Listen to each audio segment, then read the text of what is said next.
Son ke Galtaan guutu Ekafo wallalan sifajil befato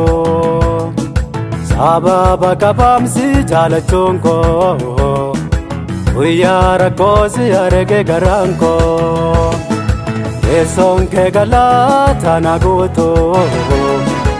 Ekafo wallalan sifajil befato Sababa kabamsi jalachonko Uyara kosi arge garanko Abayen galmese kabakanke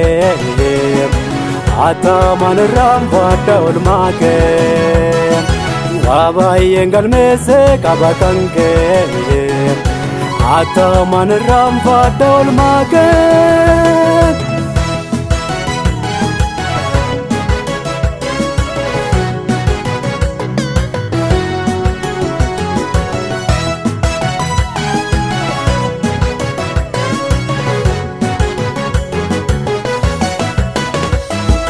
Tanke wahedu beka garanko Kanin tufatile namumako Silas kanavanir ramvadare Natu vifte gavanandare Kana begalatan zil kababaye Ora naga kota diye Kana begalatan zil kababaye Ora naga kota diye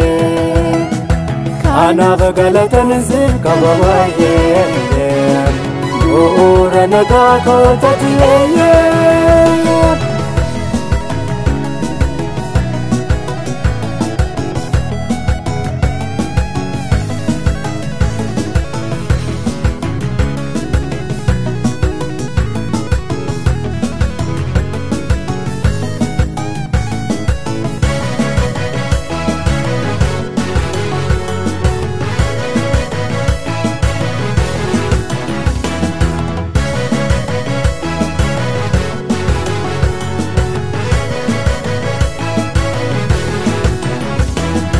Ejjiti doksa doksuma tegde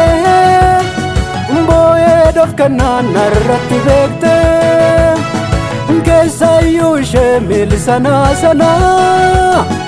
Yaadate farsa garaan koona Baay'een rakkootiin sindagaddo Amma min guddadhu sin irraanfaddo Baay'een rakkootiin sindagaddo Amma min guddadhu sin irraanfaddo Son ke Galtaan guutu Ekafo wallalan sifajil befato Sababa kabamsi jalachonko Uyara kosi arge garanko Son ke Galtaan guutu Ekafo wallalan sifajil befato Sababa kabamsi jalachonko Uyara kosi arge garanko Abayen galmese kabakanke Ataman ramvada ulmake Abayen galmese kabakanke Ataman ramvada ulmake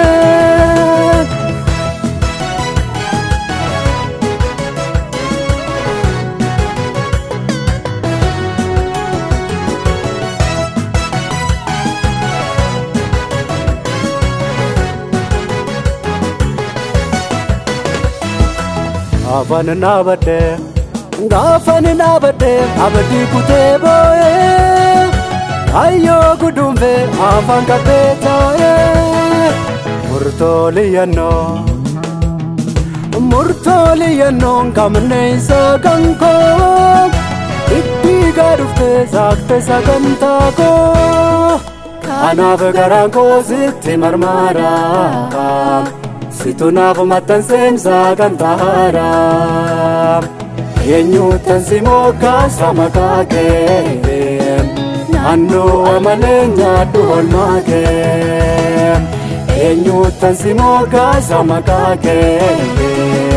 naannoo amalee nyaadhu oolmaa kee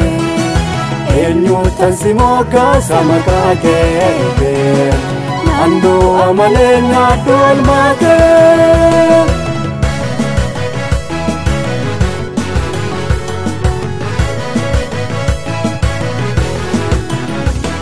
Kanaaf galanni keeti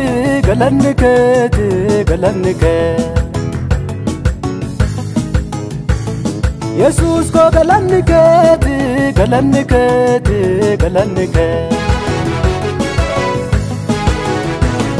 Gooftaa koo galanni keeti